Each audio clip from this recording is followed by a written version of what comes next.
국민 여러분, 내외 귀빈 여러분, 저는 오늘 제69주년 제헌절 경축사를 통해서 개헌은 더 이상 검토의 대상이 아니라 국민적 요구이며 정치권의 의무라고 말씀드렸습니다.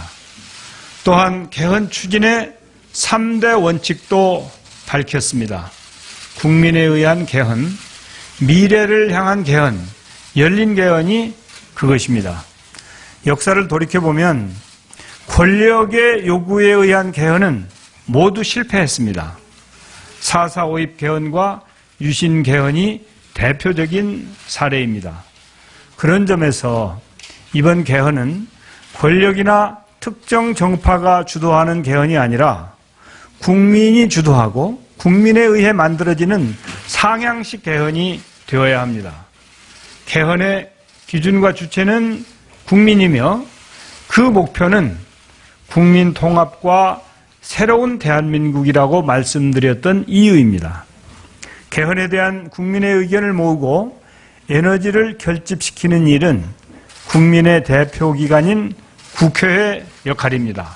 우리 국회는 올해 초 여야가 함께 참여하는 개헌 투기를 구성하여 각계각층의 목소리에 귀 기울여 왔습니다. 오늘 대토론회를 시작으로 하반기에는 전국 순회 토론회도 계획하고 있으며 온라인 창구 개설 등 다양한 채널을 가동하여 국민의 요구와 의견을 모아나갈 예정입니다. 존경하는 국민 여러분, 내외 귀빈 여러분, 개헌은 나라와 국민의 미래를 위하여 시대 정신에 맞게 제도를 설계하는 일입니다. 이번 개헌을 관통하는 시대 정신은 분권이라고 생각합니다. 과거 나라의 역량이 한 곳에 편중되면서 권력의 오남용과 국가 운영의 비효율을 초래하고 국민의 자유가 침해되었던 것이 사실입니다. 이번 개헌으로 입법부, 행정부, 사법부가 서로 돕고 또 견제하면서 제 기능을 다할 수 있도록 필요한 장치를 마련해야 합니다. 중앙 집권 시스템의 한계를 뛰어넘을 수 있도록 중앙과 지방의 권한을 새롭게 배분하는 일도 대단히 중요합니다. 또한 기본권을 더욱 충실히 보장해야 합니다. 기본권의 주체를 확장하고 양성평등과 사회적 약자의 권리를 강화하며 안전하고 평화롭게 살 수 있도록 새로운 기본권도 마련해야 합니다. 국민이 낸 세금이 국민을 위하여 꼭 필요한 곳에 쓰이도록 하고 또 제대로 집행되는지 확인할 수 있도록 재정제도를 반드시 보완해야 합니다. 그리고 국민의 의사가 정치 현장에 제대로 투영될 수 있도록 필요한 선거제도와 정당제도도 함께 손봐야 할 것입니다. 존경하는 국민 여러분, 내외 귀빈 여러분, 앞선 경축사에서 개헌과 관련된 모든 일정을 투명하게 공개함으로써 국민 참여를 유도하고 신뢰를 확보하겠다고 말씀드렸습니다. 이는 개헌이 우리 삶을 변화시키고 새로운 대한민국을 설계하는 근간임을 알리기 위해서입니다.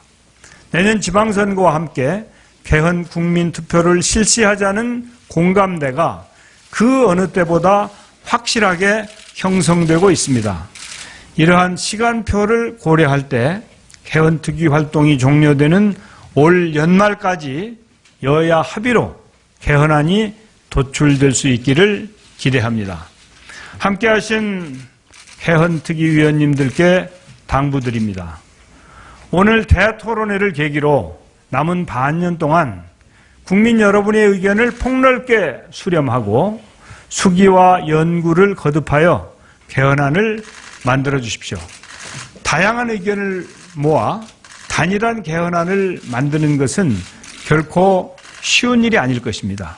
그러나 다양한 가치관을 가진 사람들이 한자리에 모여 서로 소통하며 합의점을 찾아가는 것이 바로 민주주의의 정신이며 국회의 역할입니다.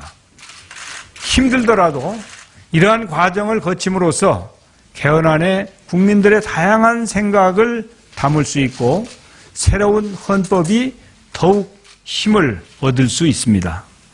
새로운 대한민국을 설계한다는 역사적 사명감으로 국민의 동의와 지지를 이끌어낼 수 있는 합의안을 도출해 주시기 바랍니다. 저 역시 국회의장으로서 개헌의 성공을 위해 모든 역량과 노력을 기울여 나가겠습니다. 존경하는 국민 여러분, 내외 귀빈 여러분, 지난 상반기 유례없는 가뭄으로 우리 사회가 몸살을 앓았습니다. 기후제라도 지내야 하는 것 아니냐는 목소리도 많았습니다. 사막에 사는 인디언들이 기후제를 지나면 반드시 비가 온다고 합니다. 혹시 그 이유를 아십니까? 비가 내릴 때까지 기후제를 지내기 때문에 그렇습니다. 그런 간절함과 끈질긴 노력이 개헌 과정에도 꼭 필요하다고 생각합니다. 지난 촛불 시민혁명은 새로운 대한민국을 바라는 국민의 간절함이었습니다. 이제 국민의 부름에 우리 국회가 응답할 때입니다. 부디 오늘 대토론회가 21세기 대한민국의 새로운 변화를 싹틔울 단비가 되기를 바랍니다. 경청해 주셔서 감사합니다.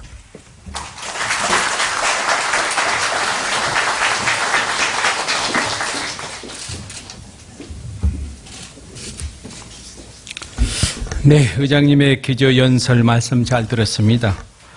국회 사무총장입니다.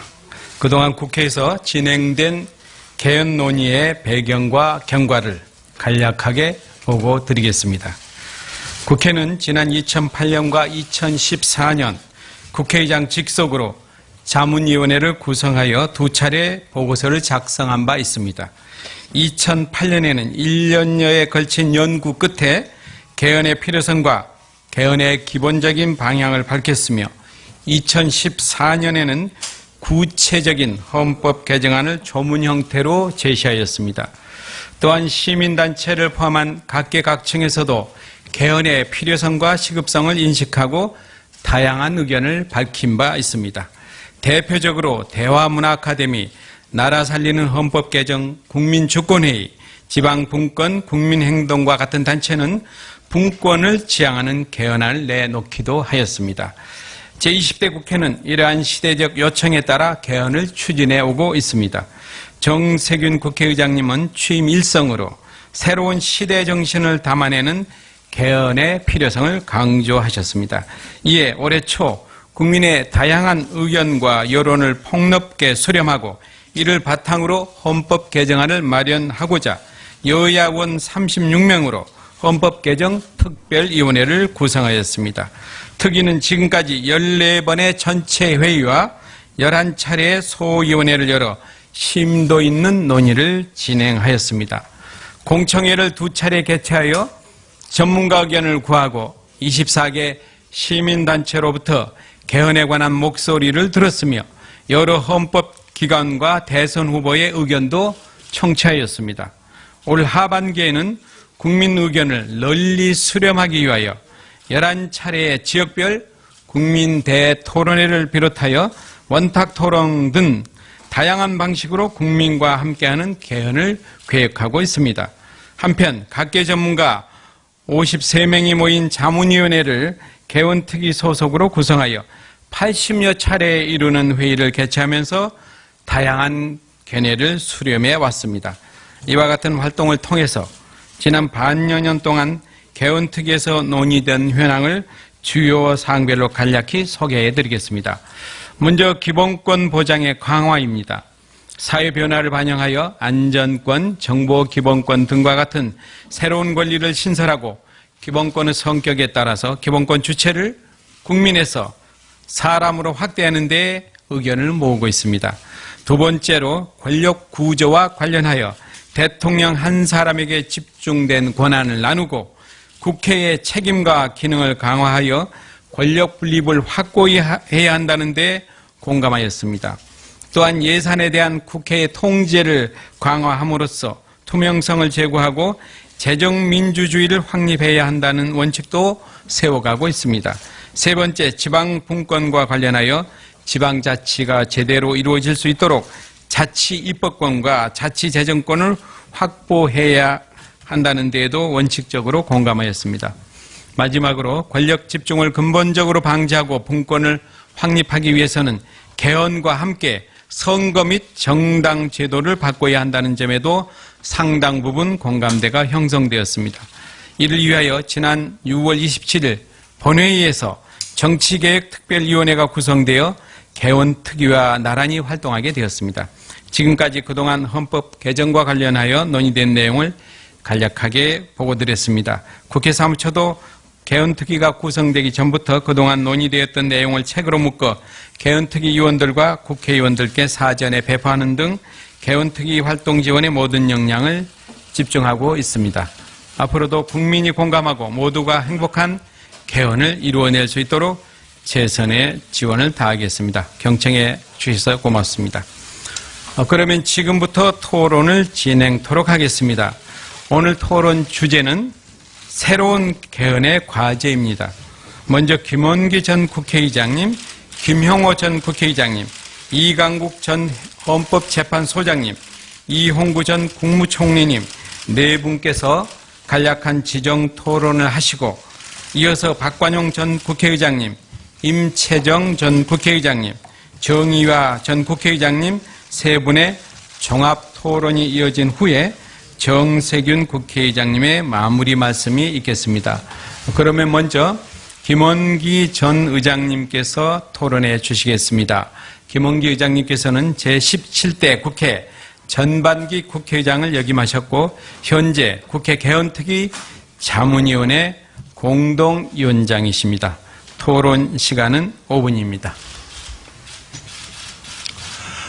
87년 체제 이후에 개헌에 대해서 정치권에서 제일 먼저 개헌을 주장했던 사람으로서 먼저 왜 개헌에 일생을 헌신하겠다, 바치겠다 하는 그러한 결의를 하게 되었는가 하는 동기부터 먼저 말씀을 드리고자 합니다. 제가 30년 넘게 정치 일생을 살면서 가장 마음이 아팠던 것은 뭐냐 하면은 우리 국민들이 국회와 정치인, 우리 정치권에 대해서 어떤 분야보다도 극단적인 불신을 갖고 있다는 것이 참으로 마음이 아팠습니다. 그런데 정권이 바뀌고 시대가 바뀌어서 정치가 조금씩 사실상 발전을 함에도 불구하고 국민의 정치권에 대한 불신은 그것이 오히려 더 호전되지 않고 더 악화되는 이런 현상 속에서 참으로 마음이 괴로웠습니다. 이 원인이 어디에 있는가에 대해서 고민하고 많은 생각을 했습니다. 나는 나름대로 이런 결론을 얻게 되었습니다.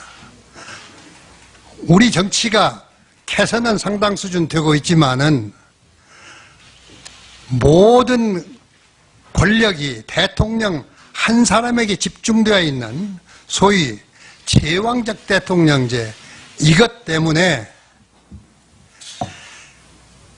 이 모든 정치하는 사람들의 가치의 중심은 어떻게 하면은 대통령 권력을 차지하느냐, 이것이 가치의 중심이 돼서 대통령 권력을 차지하기 위해서는 국회에서도 대화와 타협, 협상의 정치가 아니라 수단 방법을 가리지 않고 대통령 선거의 유리한 고치를 점정하기 위한 이러한 전투적인 정치가 계속되기 때문에 그것이 정치의 부분적인 개혁에도 불구하고 국민들의 눈에는 조금도 나서지지 않고 악화되고 있는 걸로 이렇게 비쳤기 때문에 정치 불신은